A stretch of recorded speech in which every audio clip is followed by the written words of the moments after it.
The veil between life and death may be more permeable than we think.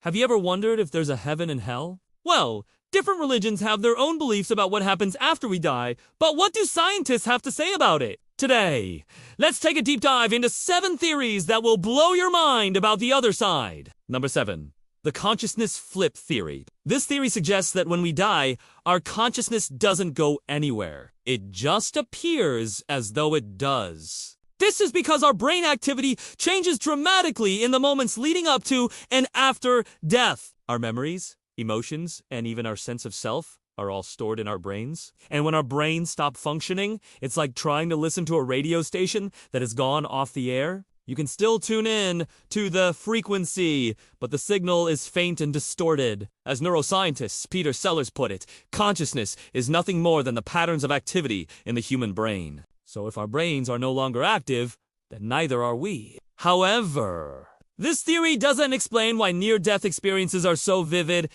and why some people report seeing a tunnel of light or hearing music when they re-dying, according to psychologist Bruce Grayson. These experiences may be the result of oxygen deprivation to the brain, which can cause hallucinations. But regardless, the consciousness flip theory suggests that there is no heaven or hell, no judgment or reward. After death, our consciousness simply ceases to exist. No. 6.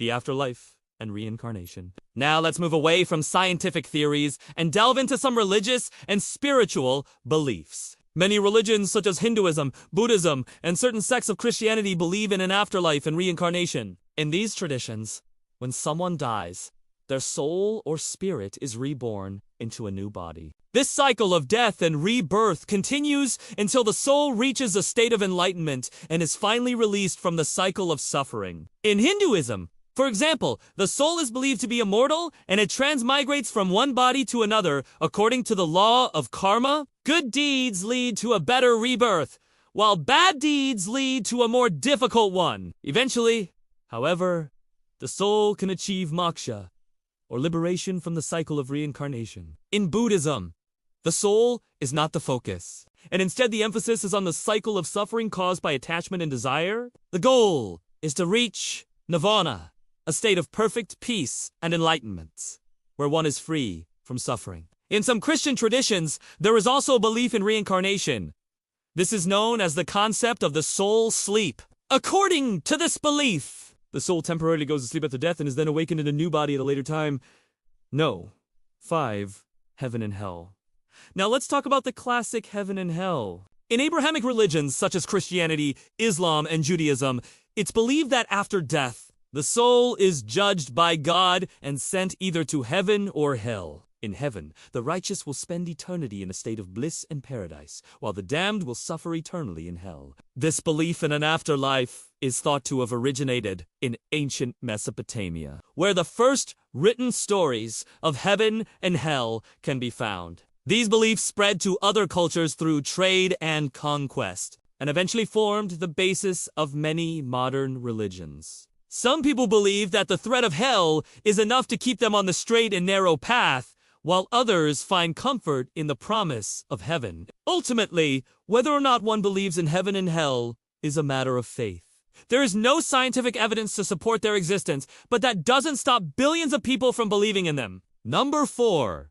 The heaven theory. The heaven theory is the belief that after death, the souls of the righteous are admitted to heaven, a place of peace and happiness. In Christianity, heaven is often depicted as a place where the faithful will spend eternity in the presence of God.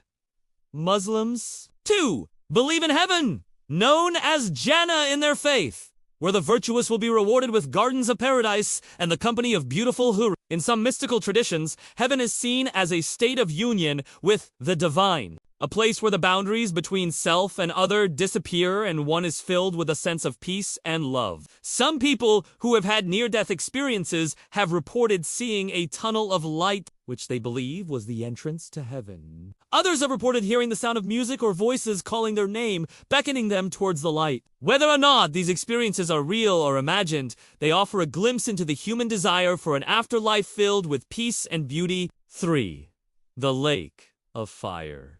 Now let's talk about the opposite of heaven, the lake of fire. This is a place of torment and suffering where the wicked are punished for their sins. The idea of a lake of fire is found in many different religions and mythologies, often as a metaphor for the destructive power of the divine. In Christianity, the lake of fire is known as hell, a place where the damned will suffer for eternity. In Islam, the lake of fire is known as Jahannam, where sinners will be punished according to the severity of their crimes. Some people believe that the lake of fire is a physical place where the wicked are tortured after death. Others see it as a state of being, a place where one is consumed by their own guilt and suffering. The fear of the lake of fire is often used as a motivator for people to live their lives according to the teachings of their religion. It's also a reminder of the consequences of sin and the importance of seeking forgiveness.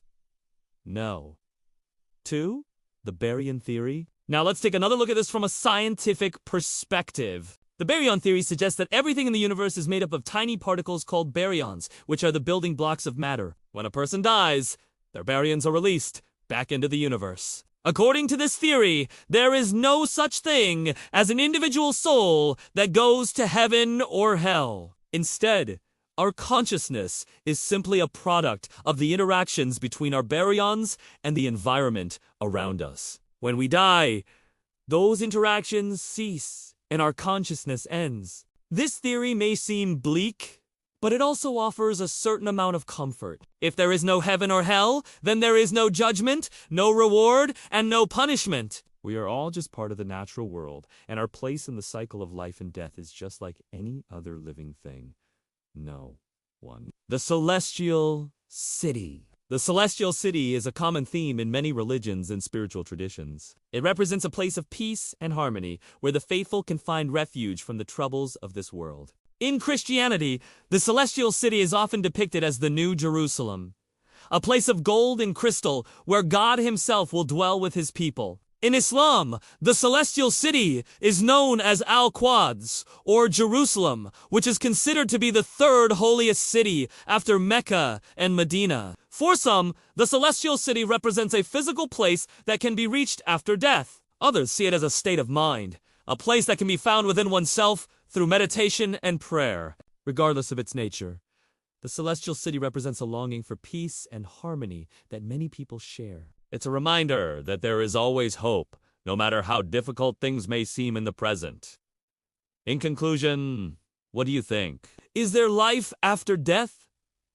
Do you believe in heaven and hell? Or perhaps you find comfort in the idea of reincarnation. Maybe you don't believe in any afterlife at all. That's okay, too. What do you think? Let us know your thoughts in the comments below. Don't forget to like, share, and subscribe for more videos like this. Thanks for watching. We'll see you next time.